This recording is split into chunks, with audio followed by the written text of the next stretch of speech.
Agora são 8h23. Quem vai conversar conosco agora, aqui ao vivo na Rádio Bandeirantes, é o diretor do Instituto Ayrton Senna, Mozar Neves Ramos, ex-secretário de Educação de Pernambuco e conhecido como uma das pessoas que mais conhece aqui a educação no nosso país. Mozar, bom dia, obrigada por falar conosco aqui na Rádio Bandeirantes. Bom dia, Thaís, bom dia, Pedro, a todos os ouvintes da Rádio Bandeirantes. Que expectativa que você tem agora com essa mudança? Mais uma no Ministério da Educação. Você conhece o currículo, o trabalho e, enfim, o plano de ação do novo ministro, Mozar? Olha, Thaís, o Milton Ribeiro ele tem uma experiência de gestão na Universidade Mackenzie, né, onde ele foi reitor de universidade e tudo, mas a Mackenzie é uma universidade muito particular. Não é uma universidade pública, não faz parte da rede das instituições de ensino superior, sejam federais ou estaduais. Então, salvo o melhor juízo, ele é uma pessoa que não tem experiência na gestão pública e ele vai ter que gerir a coisa pública agora, né? Vai ter que ter uma grande capacidade de diálogo, pelo que eu pude apurar. Ele é uma pessoa muito aberta, muito fácil de dialogar. Isso é um bom sinal, porque passamos aí 1 ano e meio sem diálogo, e sem diálogo não se faz educação. Ele vai encontrar um passivo aí enorme deixado pelo ex-ministro Weintraub, né? Um passivo de coisas a serem feitas e realizadas. Por exemplo, está aí o Fundeb, na ponta da agulha, aí, como a gente costuma dizer, precisa ser aprovado esse ano, porque é um instrumento muito importante para a sustentabilidade de muitos municípios brasileiros. Está aí o Enem também, que precisa de um olhar, de um cuidado do próprio ministro da Educação, sem falar, né, da questão da volta às atividades presenciais. O MEC precisa coordenar nacionalmente a educação. Isso não vinha acontecendo, aliás, não aconteceu até agora no governo Bolsonaro. Professor, bom dia, o Pedro. Queria te perguntar sobre o principal caminho que deve ser seguido, a principal linha, né, que deve ter o novo ministro da Educação. Assim, num pensamento mais raso de um leigo aqui, fico pensando, né, no futuro do país, o investimento da educação básica. A gente tem dados aí que são alarmantes, né? Os estudantes da rede pública brasileira, em sua maioria, não conseguem interpretar um texto, não conseguem realizar as operações básicas da matemática. Qual deve ser o foco do futuro ministro da Educação, hein, professor? Olha, Pedro, você colocou aí a questão central hoje da educação brasileira, que é a baixa aprendizagem escolar. De cada 100 jovens que concluem o ensino médio, só 9 aprenderam o que seria esperado em matemática. Isso, olha, incluindo escolas públicas e particulares. Em língua portuguesa, 29 de cada 100. Sem esquecer que metade dos alunos que começaram lá a primeira série do ensino fundamental já deixaram o ambiente escolar, né? Então, a primeira coisa que ele vai ter que fazer é o enfrentamento da baixa aprendizagem escolar associada à questão da desigualdade, que, na minha opinião, a desigualdade educacional ficou muito escancarada aí com a Covid, né? Mostrou claramente a diferença que a gente tem hoje no Brasil de uma maneira imensa. Nós não imaginávamos. Olha, eu transito na educação há quase 40 anos, sabia da desigualdade educacional, só que não sabia que era tão grande quanto foi mostrado agora com a Covid, né, entre a rede particular e a rede pública do Brasil.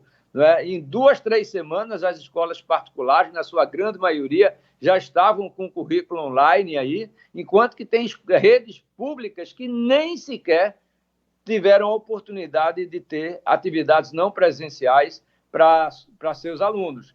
Então, eu diria que a questão da aprendizagem, da desigualdade e com o passivo deixado aí pelo Weintraub, eu costumo dizer de uma maneira um pouco jocosa, mas é verdade. Eu acho que ele não vai poder deixar o Ministério da Educação. Ele vai ter que arrumar ali um quartinho para dormir no Ministério, porque ele tem tanta coisa a fazer ali no MEC que ele não vai poder se ausentar, vai ter muito trabalho pela frente, vai precisar de muito diálogo e, principalmente, uma ação colaborativa com os estados e municípios, com os secretários estaduais e municipais de educação.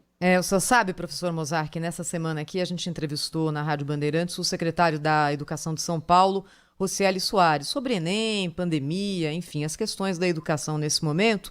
E ele deu um dado que é chocante, porque se a gente está falando de São Paulo, né, que é o estado que, pelo menos em tese, tem mais condição em todo o país de garantir, nesse momento aqui, acesso dos adolescentes e das crianças ao conteúdo. Ele citou o dado que é 3.400.000 alunos na rede pública de São Paulo, uma população enorme. Desses 3.400.000, 2.600.000 estão tendo acesso a algum conteúdo online durante a pandemia, ou seja, são 800.000 estudantes em São Paulo que, desde que as escolas fecharam, não têm acesso a nada. É uma loucura isso, né? O governo poderia ter feito alguma coisa do ponto de vista do Ministério da Educação para evitar que tanta gente ficasse fora, porque se a gente tem esse dado de São Paulo, eu imagino que, em termos nacionais, esse dado seja muito mais representativo, né? Pois é, Thaís, eu entendo que São Paulo, a rede estadual, o brilhante trabalho que o secretário Rocieli Soares vem desenvolvendo no estado de São Paulo, precisamos reconhecer. Ele tem uma larga experiência, já foi ministro da Educação, foi secretário do estado do Amazonas. E, claro, no estado como São Paulo, ele conseguiu rapidamente oferecer atividades não presenciais, sejam síncronas ou assíncronas, não é, para a larga maioria dos estudantes, mas como você bem disse, quase 1 milhão de estudantes sem atividades não presenciais durante esse período. Ora, se a gente for estender isso para o resto do país, vamos encontrar uma massa muito grande de estudantes sem acesso a essas atividades não presenciais.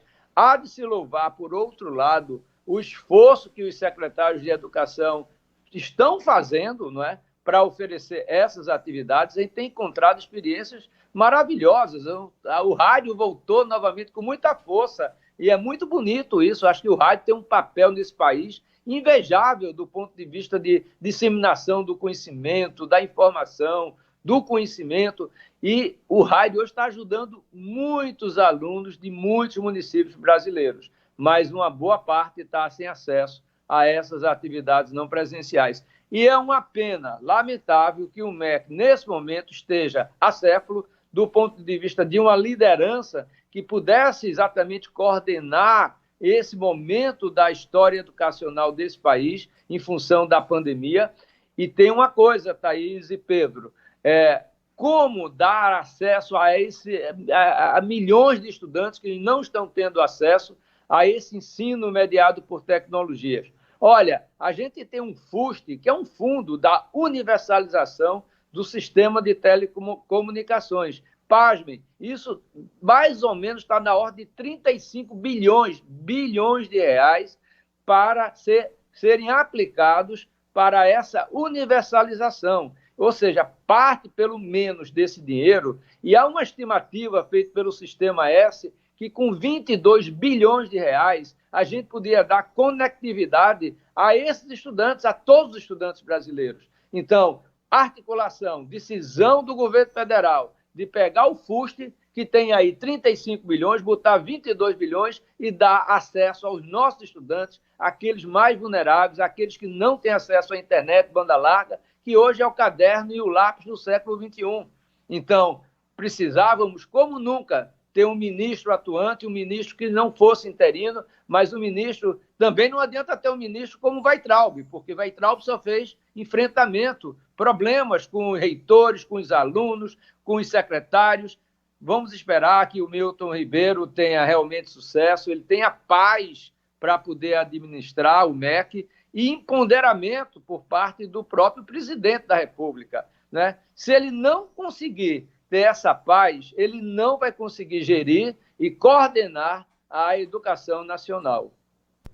Professor, o brasileiro gosta de deixar as coisas para a última hora, né? E aí nós estamos batendo a porta, como o senhor disse aí, na discussão do Fundeb com o prazo, né, já muito curto. E esse debate já vem se arrastando há algum tempo, mas agora foi enfatizado. Educação, assim como tudo, né, precisa de dinheiro, e é por isso que eu queria perguntar objetivamente para o senhor, quanto custa um aluno para a rede pública de ensino em média, né?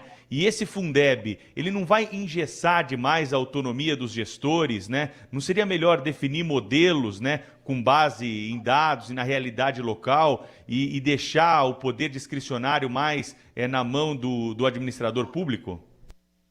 Olha, Pedro, em primeiro lugar, quanto custa um aluno? Em média, hoje no Brasil, fazendo todo o volume de recursos, sejam municipais, estaduais, federais, está da ordem de R$ 6.500 aluno ano, hoje no Brasil, tanto no ensino médio como no ensino fundamental. Mas o Fundeb é parte desse dinheiro, porque há um outro dinheiro que vem exatamente da arrecadação, de outras questões que não estão vinculados diretamente esses recursos ao Fundeb. Entretanto, Pedro, o Fundeb ele tem um modelo de você redistributivo, né? Aqueles que mais arrecadam poder exatamente transferir para aqueles que menos arrecadam, e de forma que haja uma maior equidade na educação brasileira.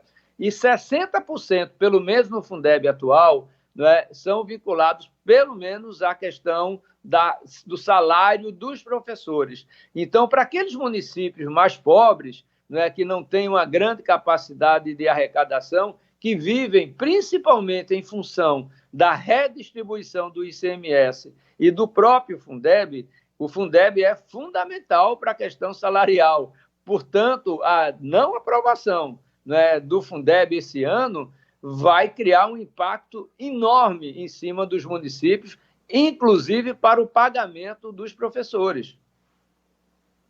A gente está conversando aqui ao vivo, agora na Rádio Bandeirantes, também em áudio e vídeo, no YouTube, no Facebook da Rádio Bandeirantes, com o professor Mozar, que é diretor do Instituto Ayrton Senna, um grande conhecedor da educação no nosso país, falando a respeito da escolha do novo ministro da Educação. E aí, professor, eu queria lhe perguntar uma coisa.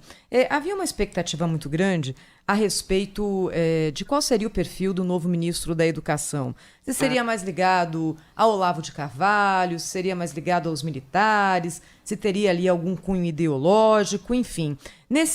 No anúncio que foi feito ontem, agora, o novo ministro ele tem uma ligação muito grande com a Igreja Presbiteriana. E é claro que algumas declarações dele começam a aparecer agora, mais ligadas à função de pastor do professor Milton Ribeiro do que a de gestor escolar, não é? Mas, por exemplo, a defesa de que crianças sejam educadas através da dor física, isso foi aqui uma manifestação que ele fez na igreja, uma outra manifestação dizendo que homens têm que liderar os seus lares. O senhor acha que essas manifestações mais ideológicas que foram feitas ao longo da carreira dele vão ter algum peso agora no desempenho dele como ministro da Educação? Bom, em primeiro lugar, eu espero que ele saiba separar a questão pessoal da questão profissional. Ele vai ter que gerir a educação desse país. E a educação no Brasil é uma educação plural. Nós temos muitos Brasis.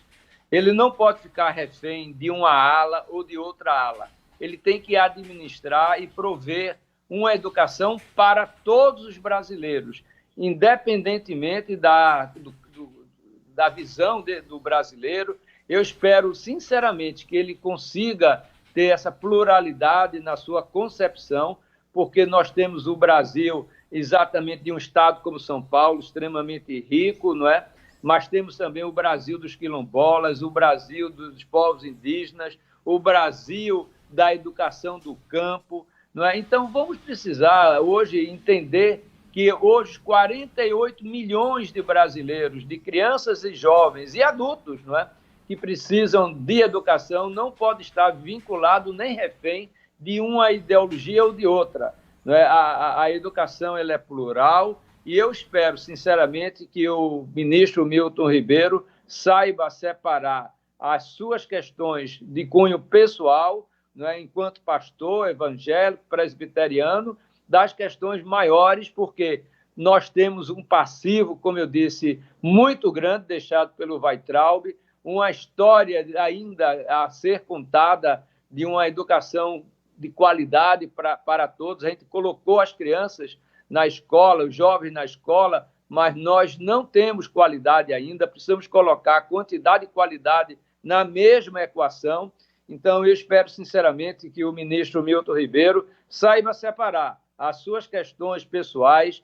Eu sou católico, mas eu não posso administrar nem pensar em que a educação brasileira, por exemplo, tem que ser regida no aspecto religioso pela linha católica. Até porque é laica, não é, a educação. Nós não podemos imaginar trazer uma determinada ideologia para dentro da educação. E eu acho que um dos problemas que o presidente Bolsonaro vem encontrando não vem nem da oposição, vem dentro dos próprios grupos que o apoiaram, não é, porque não deixam em paz. Não é? O Olavo de Carvalho não deixa em paz e sua turma um ministro da Educação trabalhar. Quando trabalha, como o Weintraub fez, é um trabalho que não é nocivo, não é um trabalho que agrega valor à educação, mas ele vinha sendo elogiado pela turma do Olavo de Carvalho. Mas essa não é a educação que o Brasil precisa e merece. Então, eu espero que o Milton Ribeiro consiga ter paz, como eu disse, seja empoderado pelo presidente da República e trabalhe para todos os brasileiros, sem uma ou outra ideologia. O Brasil é plural, o Brasil, a sua riqueza está nos seus diferentes povos e nas suas diferentes maneiras de pensar e de viver. Professor Mozart, para a gente encerrar a entrevista aqui, já te agradecendo aí por falar conosco, né, em pleno sábado de manhã aqui na Rádio Bandeirantes, uma questão que está ligada diretamente à pandemia e educação e deve estar na cabeça de muitos pais de alunos que estão ouvindo o Jornal da Bandeirantes, gente, nesta manhã. Repetência e pandemia. Os alunos que não conseguirem absorver o conteúdo que foi passado durante esse período da pandemia, em aulas online, em material que está sendo enviado pelas escolas, em aulas pela televisão ou pelo rádio, eles devem ser reprovados ou nós temos, tanto na rede pública quanto na rede privada, de levar em conta o chamado ciclo da educação para que esse aluno não fique desestimulado e possa absorver o conteúdo numa reprogramação de currículo a partir do ano que vem? Olha, Pedro, desde o primeiro momento, quando essa questão da reprovação foi colocada, eu fui absolutamente contrário à questão de reprovar alunos nesse momento. Em primeiro lugar, eu acho que nós vamos precisar fazer um enorme esforço para trazer os nossos estudantes para a escola, principalmente os jovens. Pedro, haverá uma pressão muito grande na juventude para que eles consigam suprir parte da questão da renda salarial. Muitos dos pais desses alunos ficaram desempregados ou perderam renda por alguma razão, e vai haver uma pressão para que o jovem que estuda hoje, principalmente no ensino médio, ele vá para o mercado de trabalho buscar alguma complementação salarial para a família. E isso pode, eventualmente, Pedro, desestimular esse jovem de voltar à escola. Se hoje já temos cerca de 550 mil jovens que abandonam o ensino médio por ano, o que dá o abandono por cada minuto um jovem deixa a escola, imagina agora nesse período da pandemia. Então, vamos precisar fazer, em primeiro lugar, uma busca ativa, trazer esses jovens, as crianças, de volta à escola, fazer um acolhimento socioemocional, fazer uma avaliação diagnóstica para ver como cada um está voltando à escola do ponto de vista dessas aprendizagens, ajudar aqueles que menos desenvolveram do ponto de vista de aulas de reforço e trabalhar o ciclo educacional no biênio aí 2020-2021. Esse não é o ano de se reprovar, é um ano de remotivar as nossas crianças, os nossos jovens, de voltar à escola. Nós não podemos nos dar o direito de perder nenhum desses jovens, nenhuma dessas crianças, porque isso tem um impacto social muito grande para o Brasil. Eu acho que reprovar não deve ser a palavra do momento, mas sim de trazer de volta, remotivar, porque eu costumo dizer, esse não será um ano perdido. Eu acho que os alunos, os professores, desenvolveram outras competências, outras habilidades para viver no século XXI com a pandemia. Aprendemos muito, coisas que talvez a gente nem imaginasse no início desse ano letivo. Deixamos de aprender outras, talvez os aprendizados tradicionais. Então, eu entendo, Thaís, Pedro, que esse é um momento muito ímpar e importante da vida brasileira, da vida mundial, não é? E eu entendo que a reprovação não deva, este ano, fazer parte da história educacional desse país, mas sim de incluir, de remotivar os nossos jovens, as nossas crianças e cuidar muito bem deles para que, de fato, o Brasil possa ter uma melhor educação. Olha, eu queria agradecer muito ao professor Mozar Neves Ramos, diretor do Instituto Ayrton Senna, ex-secretário de Educação de Pernambuco, que falou ao vivo conosco aqui no Jornal Gente da Rádio Bandeirantes. Professor, obrigada. Até a próxima. Um bom final de semana para o senhor. Muito obrigado, Thaís, Pedro. Bom final de semana e a todos que nos acompanham.